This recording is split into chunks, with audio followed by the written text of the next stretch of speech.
کئی نوجوان اور بزرگ لوگ اعتکاف بیٹھے تھے۔ جو ہی شوال کا چاند نظر آیا تو ہر سو خوشیاں اور رونق سی پھیلنے لگی۔ مسجد کے اندر موجود سبھی لوگ ایک دوسرے کو مبارکباد پیش کرنے لگے اور نئے ماہ کے آغاز کے لیے دعائیہ کلمات ادا کرنے لگے۔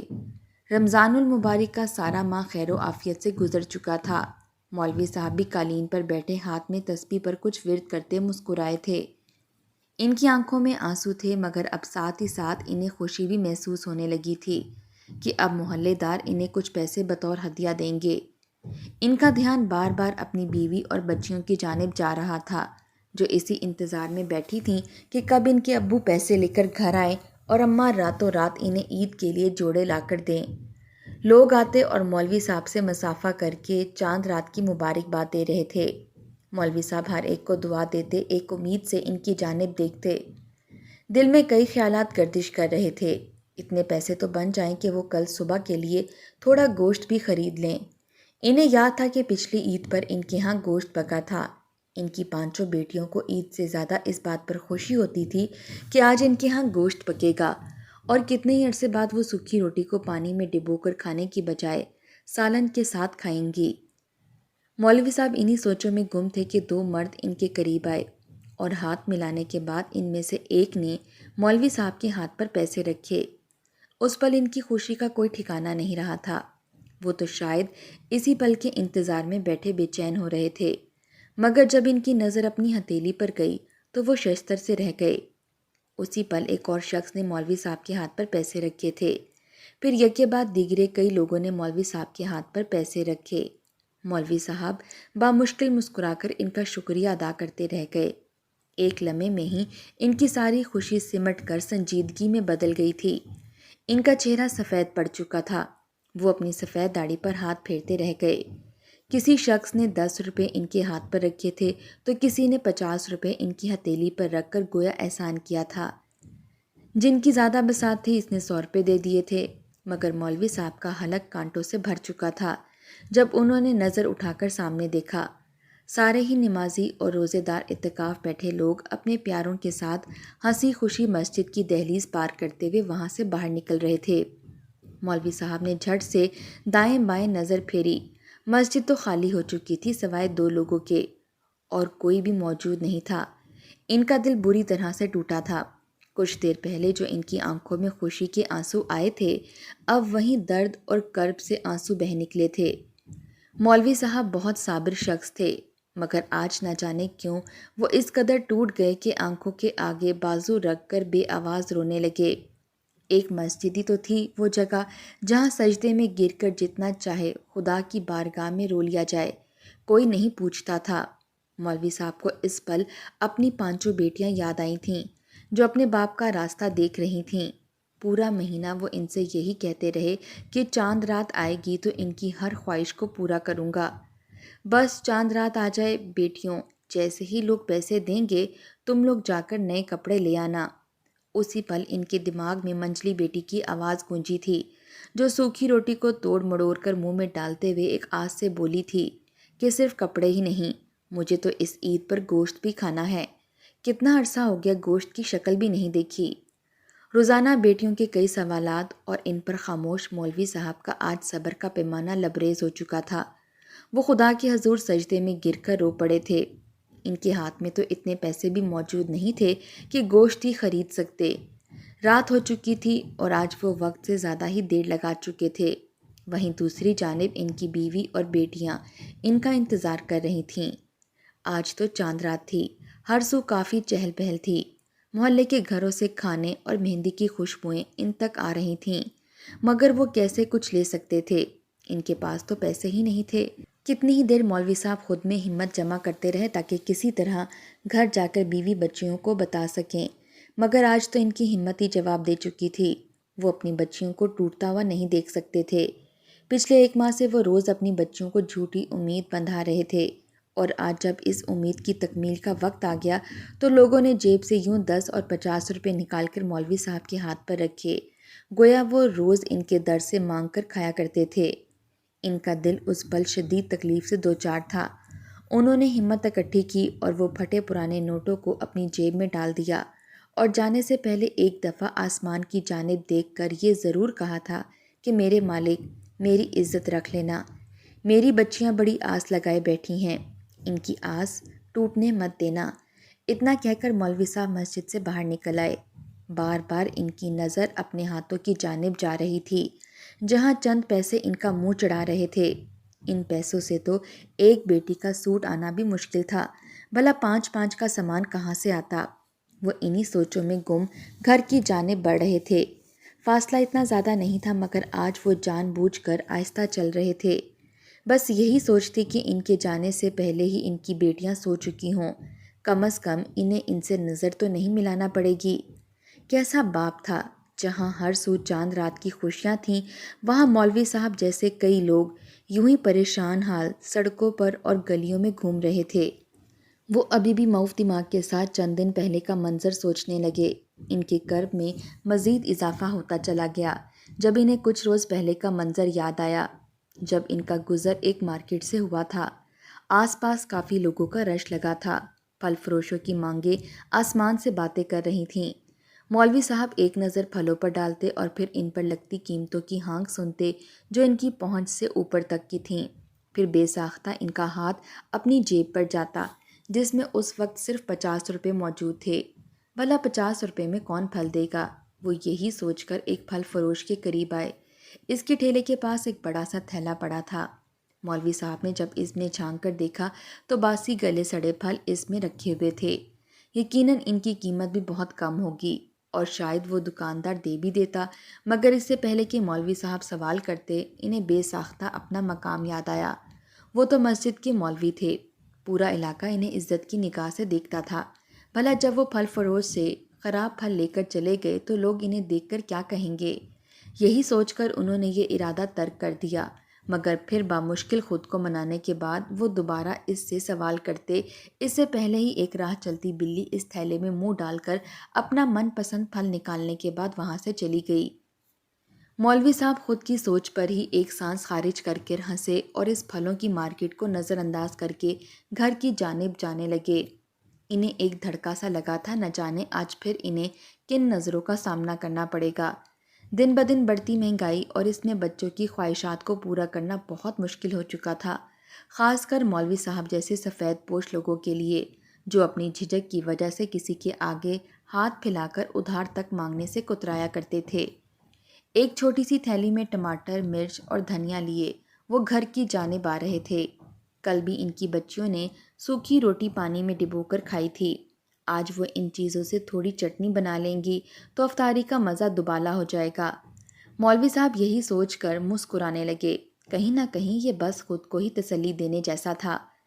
مولوی صاحب بوجھل قدموں سے گھر میں داخل ہوئے تو سامنے ان کی 5 بیٹیاں صحن میں چارپائی پر بیٹھی انہی کا انتظار کر رہی تھیں۔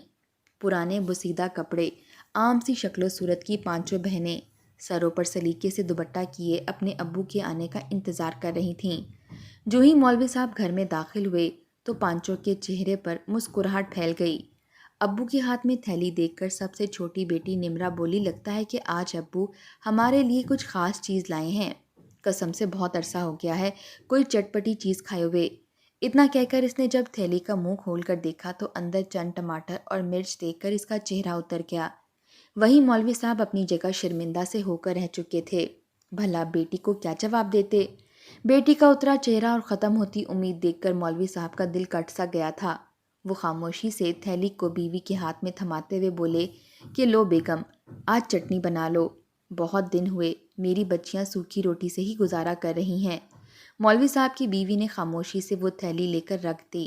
افطار میں اب اتنا وقت کہاں بچا تھا جو وہ چٹنی بنا لیتیں۔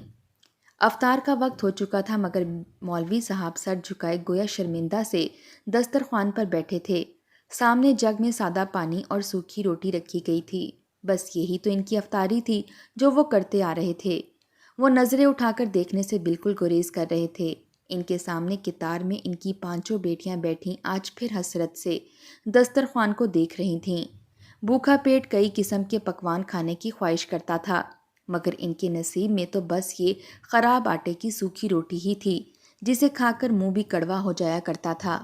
روز وہ خواب سجاتی کہ آج تو ان کے ہاں بھی اچھی افطاری کھانے کو ہوگی، کچھ تازہ پھل اور نمکین چیزیں کھانے کا دل تو ان کا بھی کیا کرتا تھا، مگر جب سفید ریش باپ کو دیکھتیں تو اپنی تمام تر خواہشات کا گلا وہیں گھونٹ دیا کرتی تھیں۔ کئی روزوں سے وہ مولوی صاحب کو روزانہ صبح اپنی اپنی فرمائشیں بتایا کرتیں، مگر جب شام کو وہ خالی ہاتھ گھر آتے تو ان کا چہرہ اتر جایا کرتا تھا۔ اس پل دسترخوان پر 7 لوگ موجود تھے اور ساتوں کے دلوں میں الگ الگ کئی اندیشے تھے، کئی سوالات تھے۔ مولوی صاحب بیوی اور بیٹیوں سے نظریں چرا رہے تھے کہ کہیں وہ ان سے آج پھر سوال نہ کر لیں کہ ابو جی، یہ محلے والے مسجد میں تو روزانہ افطاری کرواتے ہیں، ٹرے بھر بھر کر لوگ گھروں میں لے جا رہے ہوتے ہیں، آپ بھی ان سے کہا کریں نا تھوڑی افطاری ہمارے ہاں بھی بھیج دیا کریں، آخر کو آپ اس محلے کے مسجد کے مولوی ہیں۔ سب سے چھوٹی بیٹی کے منہ سے یہ الفاظ سن کر مولوی صاحب جھیپ سے جاتے۔ ان کی خودداری کو یہ گوارا نہیں تھا کہ وہ لوگوں سے 1 روپیہ بھی مانگیں۔ بیٹیاں اور بیوی بھی واقف تھیں، اس لیے ان سے روز روز کہنا چھوڑ چکی تھیں۔ مولوی صاحب نے انہیں یہی کہہ رکھا تھا کہ چاند رات کو محلے دار انہیں پیسے ہدیہ کریں گے۔ آخر کو سارا رمضان وہ ان کو روزانہ قرآن مجید کی چند آیات کو تفسیر کے ساتھ سمجھایا کرتے اور پھر نماز تراویح بھی پڑھایا کرتے تھے۔ اسی آس پر بچیاں خاموش ہو جایا کرتیں اور روزانہ پانی کے ساتھ روٹی کھا کر روزہ افطار کر لیا کرتی تھیں۔ آج پھر روٹی کم پڑ رہی تھی۔ مولوی صاحب نے جب یہ دیکھا تو فوراً کھانے سے ہاتھ کھینچ لیا اور خدا کا شکر ادا کرتے ہوئے اٹھ کھڑے ہوئے اور کہنے لگے، تم لوگ پیٹ بھر کر کھا لو، اب مغرب کا وقت ہو چکا ہے، میں مسجد میں جاتا ہوں۔ مولوی صاحب گھر سے نکل کر مسجد کی جانب چل دیے۔ راستے میں گھروں سے افطار کے وقت آتی خوشبو ان کی بھوک کو مزید بڑھا رہی تھی، مگر وہ خاموشی سے جو ہے اسی پر راضی ہو کر مسجد میں داخل ہو گئے۔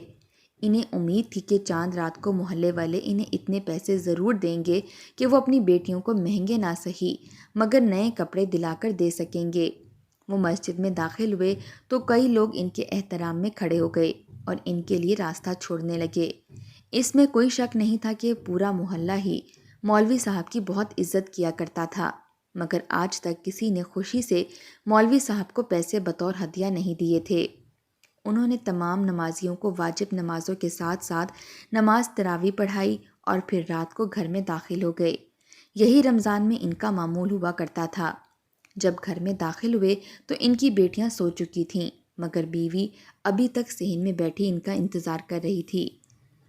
مولوی صاحب آ کر بیٹھے تو کچھ دیر تمہید باندھنے کے بعد وہ بولیں کہ مولوی صاحب، اگر آپ اجازت دیں تو میں چودھریوں کے ہاں ملازمت شروع کر دوں۔ کل بھی پڑوسن بتا رہی تھی کہ بڑی مالکن کو ان کی خدمت کے لیے ایک ملازمہ درکار ہے۔ بیوی کے الفاظ سن کر مولوی صاحب کے چہرے کا رنگ بدلا۔ وہ چہرے پر سنجیدگی سجائے بیوی سے بولے کہ تم نے ایسا سوچ بھی کیسے لیا؟ میرے جیتے جی تم دوسرے گھروں میں نوکری کرو گی۔ مولوی صاحب کی بیوی اس بار سنجیدگی سے انہیں دیکھنے لگی۔ آخر کرتی بھی کیا؟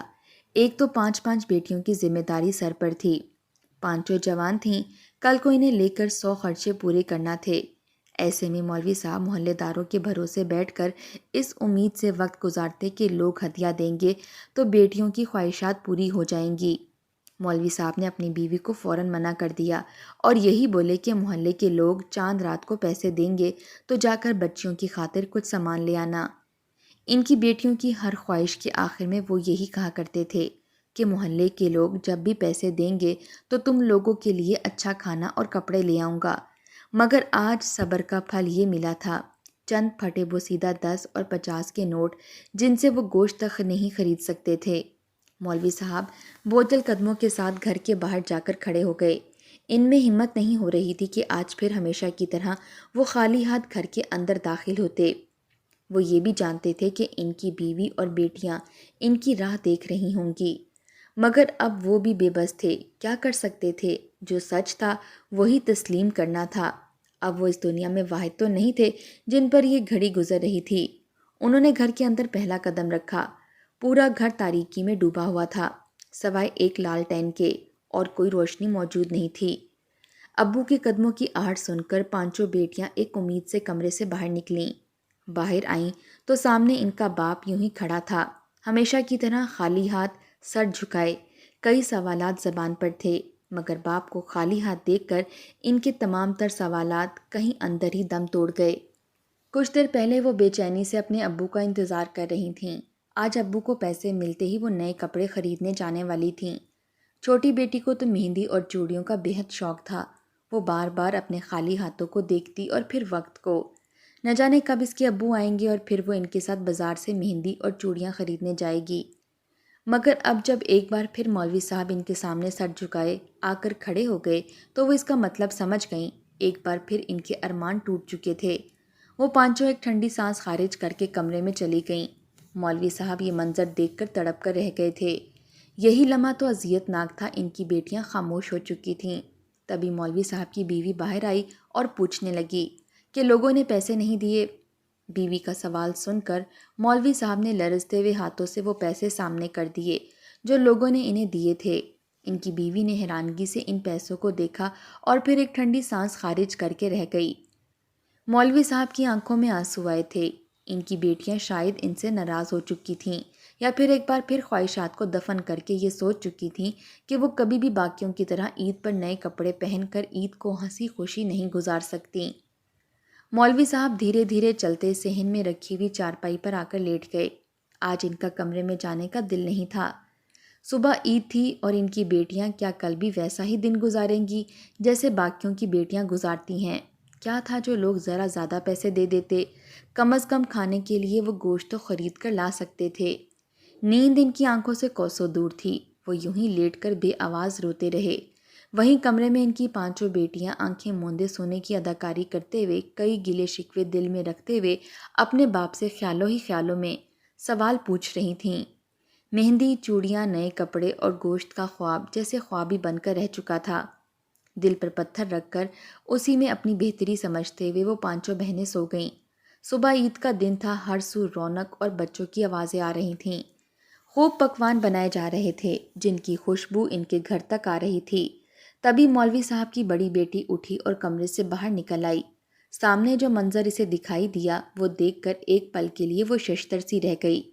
کہیں وہ کوئی خواب تو نہیں دیکھ رہی تھی؟ مولوی صاحب گیٹ سے اندر داخل ہو رہے تھے۔ ان کے ہاتھوں میں کئی پیکٹس موجود تھے جنہیں دیکھ کر بڑی بیٹی حیرت میں مبتلا ہوئی۔ کچھ ایسا ہی حال مولوی صاحب کا بھی تھا۔ تبھی بڑی بیٹی نے سب کو بلایا اور ان پیکٹس کو کھول کر دیکھنے لگی۔ یہ دیکھ کر ان کی خوشی کی کوئی انتہا نہ رہی کہ ان پیکٹس میں عید کے لیے کپڑے موجود تھے۔ صرف اتنا ہی نہیں، مہندی، چوڑیاں اور کھانے پینے کا سامان بھی رکھا گیا تھا۔ مولوی صاحب کی بیٹیاں یک ٹک اس سارے سامان کو نکال نکال کر دیکھ رہی تھیں۔ ان کی آنکھوں میں حیرت و خوشی سے آنسو جھلکے تھے۔ تبھی وہ پانچوں بیٹیاں مولوی صاحب کو سینے سے لگ کر رونے لگیں اور ان کا شکریہ ادا کرتے ہوئے بولیں کہ بہت بہت شکریہ ابو، آپ نے اپنا وعدہ پورا کر دیا۔ اب ہم عید پر نئے کپڑے اور اچھا کھانا کھائیں گے۔